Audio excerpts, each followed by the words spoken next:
Ceecee endured emotional manipulation, betrayal, and silence in a marriage that left her voiceless. But when she walked away, her strength returned. This is her journey from pain to peace. And what happens when the one who broke you realizes too late what they lost?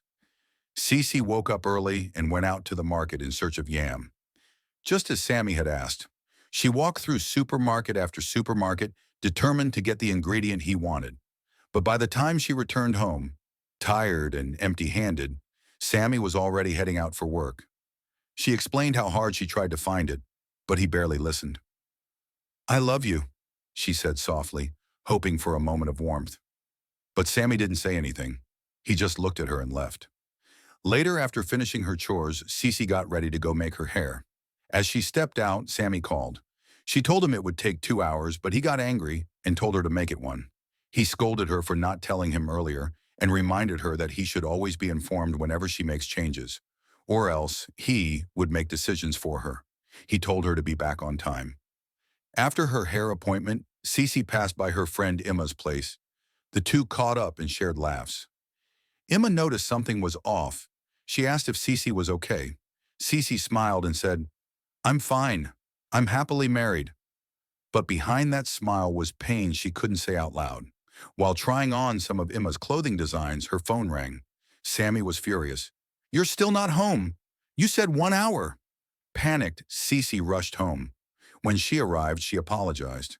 But Sammy was cold. He told her she had been gone for 5 hours and mocked her new hair, saying it made her look like rubbish. At least the old one made her look human. Then he demanded she make fresh food. She offered to warm what was already prepared, but he insisted. She pointed out how late it was and how long it would take, but he said, "You should have come back early."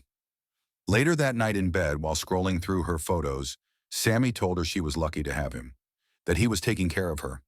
He then mentioned he'd be traveling with his workers early the next morning. Ceecee offered to make his breakfast, but he added that she should make for his staff too. When she asked why, he told her, "They work for me. And you? You stay home all day. The least you can do is cook." After preparing the breakfast and sending him off, Ceecee sat on the couch in silence. Then tears fell. She wondered what kind of marriage she was in, one where she had no voice, no say, and no freedom. One day while cleaning, she came across a clinical test result hidden in Sammy's closet. It showed he was being treated for an STD. Shocked, she confronted him. He denied everything, and when she showed him the paper, he lashed out, "Why are you going through my things? If you're tired of this marriage, just leave." After that day, Sammy stopped eating her food and started buying packed meals. Ceecee apologized again, not for what she found, but for going through his things. She told him she'd change. Sammy told her she doesn't raise issues properly, and they argued again. He forgave her, but nothing changed. On another day, she went to visit Emma, who told her she looked great and praised Sammy. Ceecee didn't say a word. Then Sammy called again. "Be home early to make supper," he ordered. She left immediately. Meanwhile, Sammy's friend Osita told him he was treating Ceecee like a slave. Sammy simply replied, "I'm the man. I can do whatever I want." That evening, Sammy wanted intimacy, but Ceecee wasn't in the mood. He didn't stop. The next morning, she still felt unwell. On her way to the pharmacy, Anthony, a familiar face, offered her a ride. He dropped her off and brought her back home. Sammy found her gone and was waiting when she returned. "Why didn't you answer your phone?" he asked. "You should have told me you were leaving the house," Ceecee snapped. "I told you I wasn't feeling well last night, but you didn't listen. Do you even care?" She poured out her pain, how she couldn't visit friends, couldn't work, how she just cleaned and waited all day. She told him she was going mad. Sammy called her ungrateful, reminding her how he found her homeless and gave her a life. That day, Anthony visited again to check on her.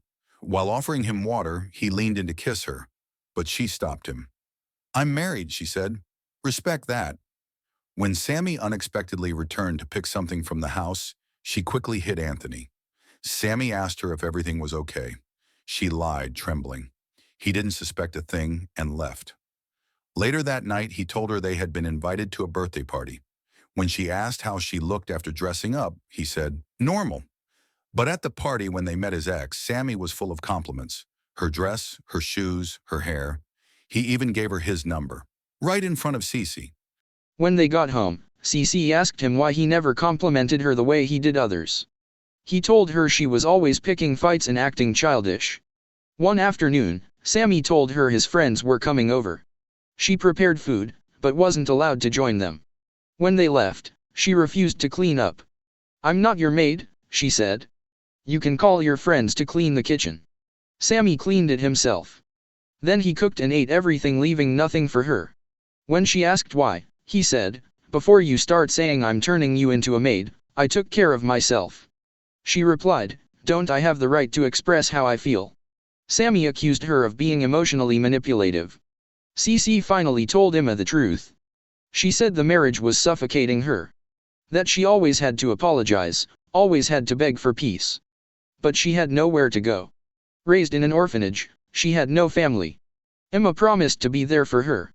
One day, Ceecee hugged Sammy from behind and begged for forgiveness again. He said she always apologized but never changed. Later, while playing cards, he got a call from his ex. He told her how much he missed her and that they would have made a good couple.